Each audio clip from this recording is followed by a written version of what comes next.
Alright, so I wanted to make a quick video. I had basically a request from a long-time viewer. Her name is Tracy. So Tracy, thank you for the suggestion. And I'm here to give you a couple quick answers. And that is about memory. Like, what should you do? How should you save your photos? Is there a safe way? What's a good procedure? What do I do? So I'm going to show you, or I'm going to really tell you really quickly what I do, how do I back up the photos, where do I keep them, etc. What's good, what's not. Let's do this.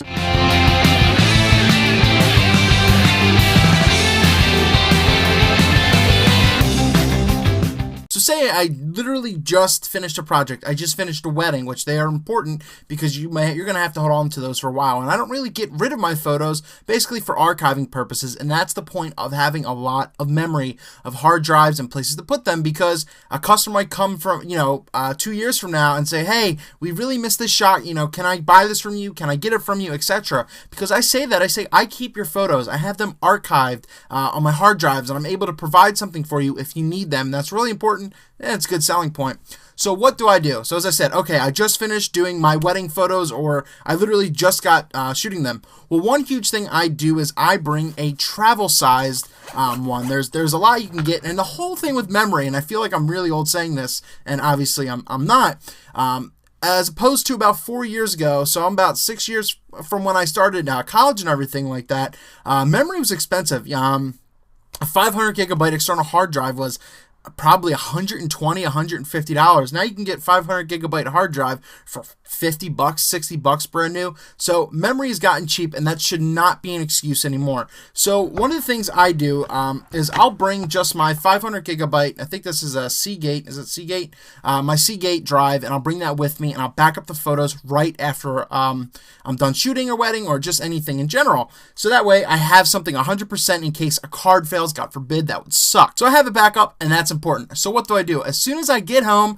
I make sure everything is copied onto here, and this is where the editing time comes in, and this is where your transferring time really comes in. So I set them here. So this is my one hard drive, my 500 gigabyte, which basically has all my current stuff or something newer, not from like 2 years ago or anything like that. You kind of keep it fresh, and I really update it just in general, maybe once a month, or depending if, as I said, if a project comes in, I'll throw something on, but whatever to keep my videos or anything in check. The next thing I would do, and I have two of these, and this is my terabyte one, right? This is my 2 terabyte verbatim, so that's what it's called, right? Yeah, verbatim external hard drive. It plugs right into the outlet, and I have something like this. It's something way more rugged that I use, and this is what I have my entire life on, basically. I have not filled up 2 terabytes yet, and that's important. So as you see, I have now 2, and I do have a thumb drive if I need it, but I have 2 external hard drives right now.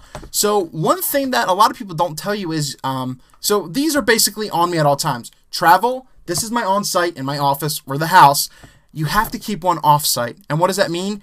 Anywhere outside of your house. So I have it over a friend's house. I have a third hard drive, a third 2 terabyte one. I bought 2 of these. So that way, if there's a fire, if anything happens, all my photos are not destroyed. I mean, they'll be gone on these, but they'll be protected somewhere else, so I have them off-site. Now, there is alternatives you can do, but once again, this is the way I do that, and I update these once every few months or whatever, my computer and everything are on the bigger ones. You could use online storage. You can use like an iCloud and all that kind of stuff, and just all those, whatever kind of, I personally don't use online photo storage, but there's absolutely nothing wrong with it. Once again, servers could crash. It's not as reliable. You can lose your information. It is very rare. I'd say I have a couple friends in the business that do use that, especially for video, but that really will cost more. It could, depending on the bandwidth and everything like that, and the size you have, and it might not be worth it, but it's a perfectly good thing. But I'd say if you're doing something where you keep your archive, all of your images from day one,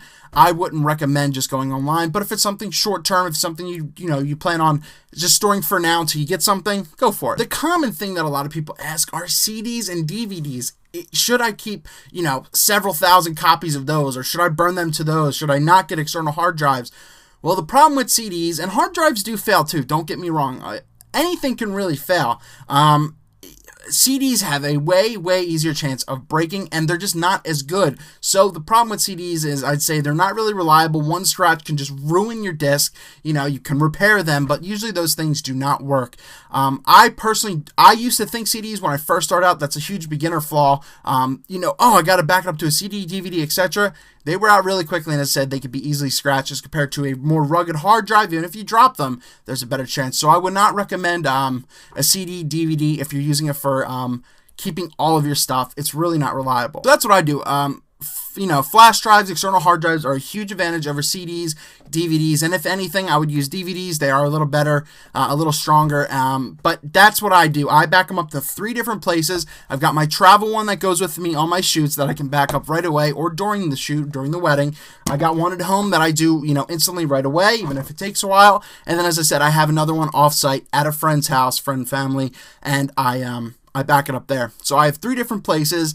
I've got all my bases covered. God forbid there's a fire here or there. I have all my stuff, and I'm not screwed over. So that's exactly what I do. So what do you guys do? If you guys have any questions, please write them down in the comments below. That's all I got. Eric Rossi, the guy with the eye. There's a few tips on your hard drive storage and kind of your workflow. Keep an eye out, and don't worry, there's a lot of memory out there, and it's not that pricey.